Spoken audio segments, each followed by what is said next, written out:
That's carried. The Waikura Linwood-Central-Heathcote Community Board, Sally Bart.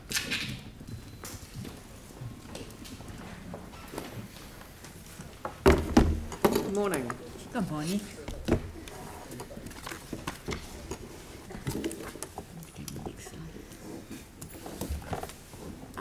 Yes, as usual we've had a very busy month, but I would really like to flick over most of our usual stuff and go on to tell you more about our major projects which we think are going to be sort of around with us for a few years. So in this slide you're looking at, sorry I've got the wrong one here. Yes, we've done the usual parking restrictions. We've granted a lease, granted to Rising Home Community Centre. And this is an interesting one because there's many of these places around the city that have no lease. This one's run without a lease really successfully for many, many, many years. And now it's got a proper lease.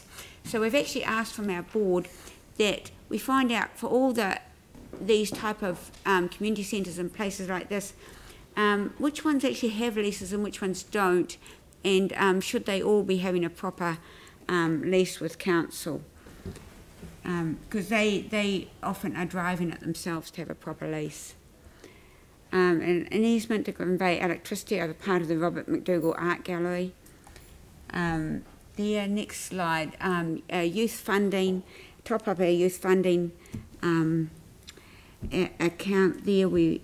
Our fund, and we gave money to help youth to attend a cultural exchange, a youth Grand Prix, and a ballet competition in New York. So, and we've got a Part A recommendation here, just one today. It's about the Te Papakura Red Cliffs Park, which is the name which has been suggested for this, and the council has the delegation about the naming, and we had the delegation basically about the landscape plan. So we've just added a wee bit to the landscape plan from the board. We said that the board has asked for the sports field to be marked as generic, as opposed to, I think that one looks like a, I think it's a, is it a football and a soccer, or is it a rugby and a, whereas they actually haven't made any decisions yet about which codes are going in here. So we said, could it be just a generic space that is yet to be decided as to be how it's marked? And that's the only change the board has asked the council to consider in their deliberations on this matter. Slide 4.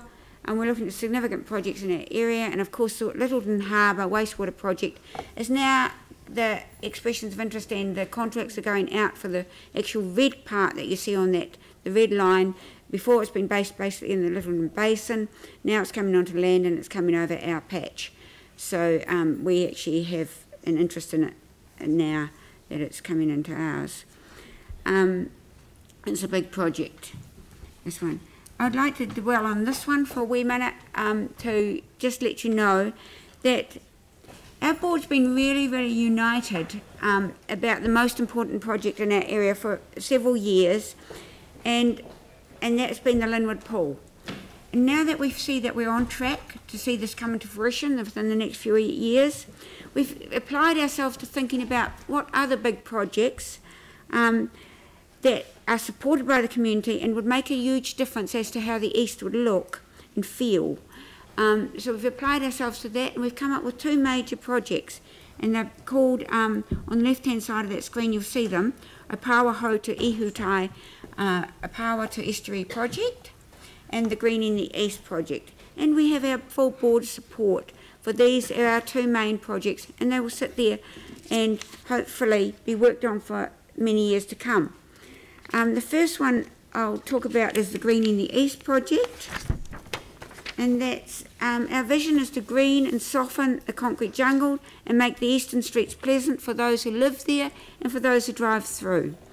We'd like to create an avenue feel in the streets between Linwood Ave and Fitzgerald Ave, and we'd like to create green bumping spaces, make better use of the parks in the area, have more ecological values applied to the area, and creating new parks when necessary. Our board plan, the past 3 years, included a desired outcome for a green city that enhances health and well-being. And a specific outcome measure, as stated, is significant tree planting to take place on road frontages in the inner city east between Barbados Street and Linwood Ave. Our board has supported a community-led revitalisation project in the inner city east in an area bounded by Madras Street, Kilmore Street, Ameside Drive, Linwood Ave and Cashel Street. And over the past year, the ICE revitalisation project has conducted extensive consultations with the community.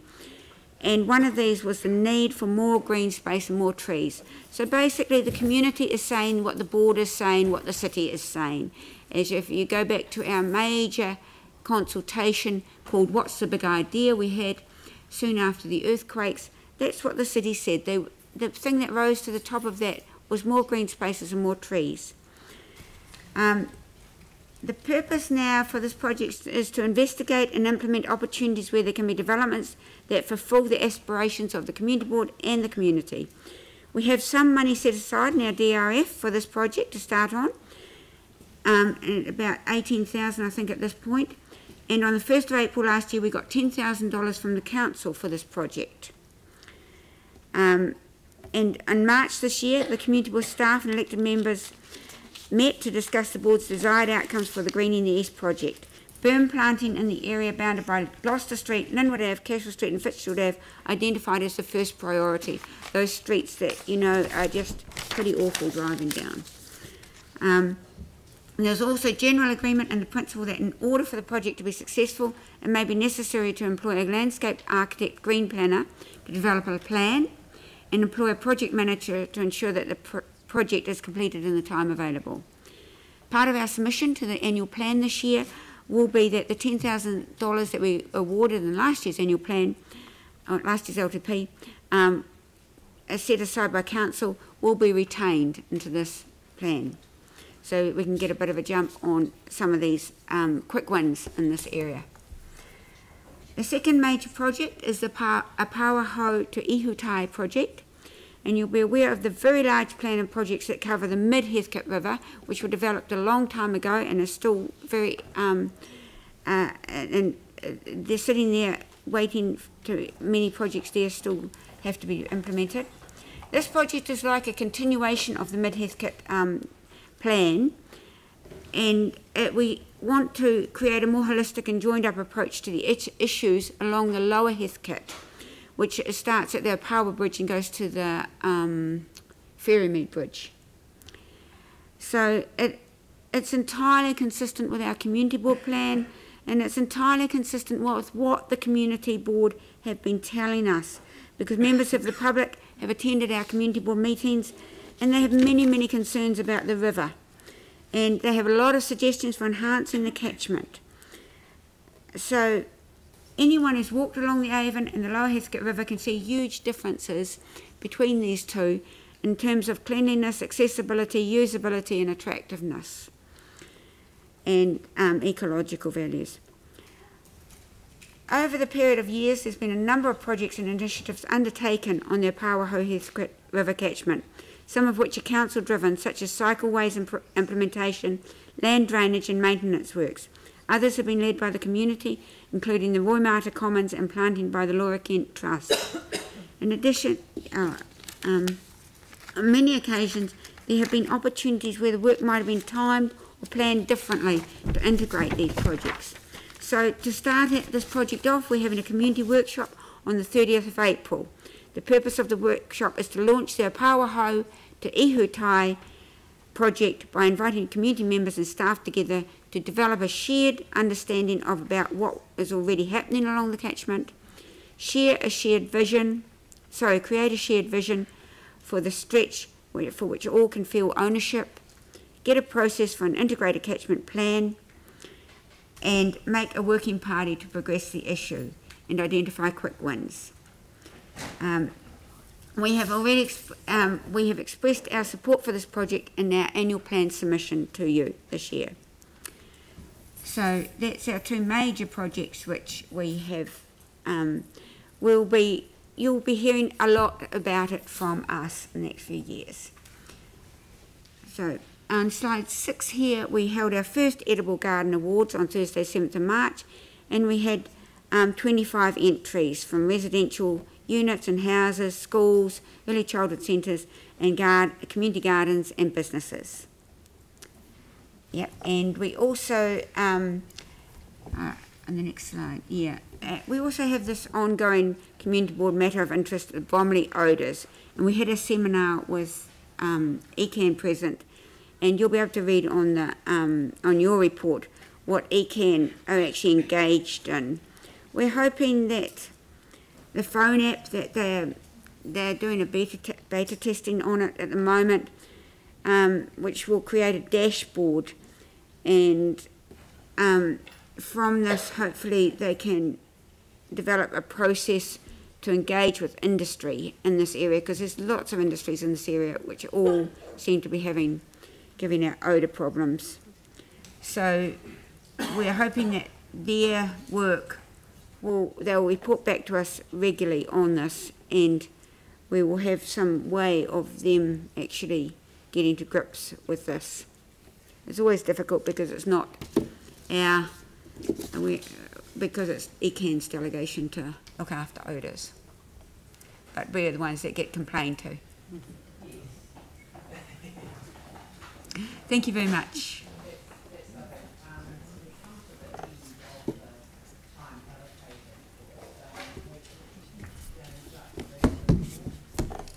Would be happy to move. I just briefly wanted to speak to it as well. This morning we just got recognised for the work we did on Whakarapo catchment plan.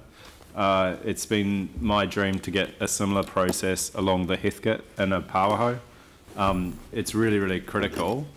This was a resolution that the board passed last year, over a year ago, and we were hoping to have engagement done in March last year. We need council's help to achieve this, but as you can see, the benefits and advantages of achieving a joint-up approach across community, ECAN, council and central government can really lead to outstanding initiatives, and I think that's why the Whakarapo catchment plan was recognised. So it'd be really great to do the same for the Heathcote. It should be a jewel in our crown, and it needs a lot of love and support and work, and it's really important that we get that happening.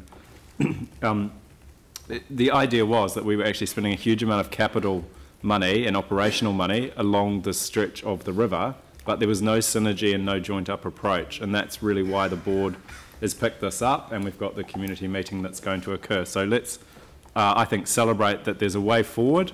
There's a project that we've already been recognised as being really working well, and we've got another one that we would really like council to support. So I'm really happy to move and support this board report. I finally just wanted to acknowledge the greening the east, is that when we're doing the sports network planning and Lancaster Park planning, we're seeing really clearly gaps in green space within certain parts of the inner city east, and that's why this is so critical as well. So that's a really fantastic project, and I appreciate the board bringing it to our attention. Dion. But I'll just say thank you to... Seconded. Oh, has it? Oh, Yeah. well, I'll just say thank you to Sally anyway on your, you know, the greening the east, how much you have been pushing that. So I think we need to acknowledge you in that. Very good. Okay, I'll put that resolution. All those in favour say aye. Those opposed say no. That's carried. Thank you very much. Much appreciated, Sally, and congratulations to the board. It's really a wonderful report. Thank you.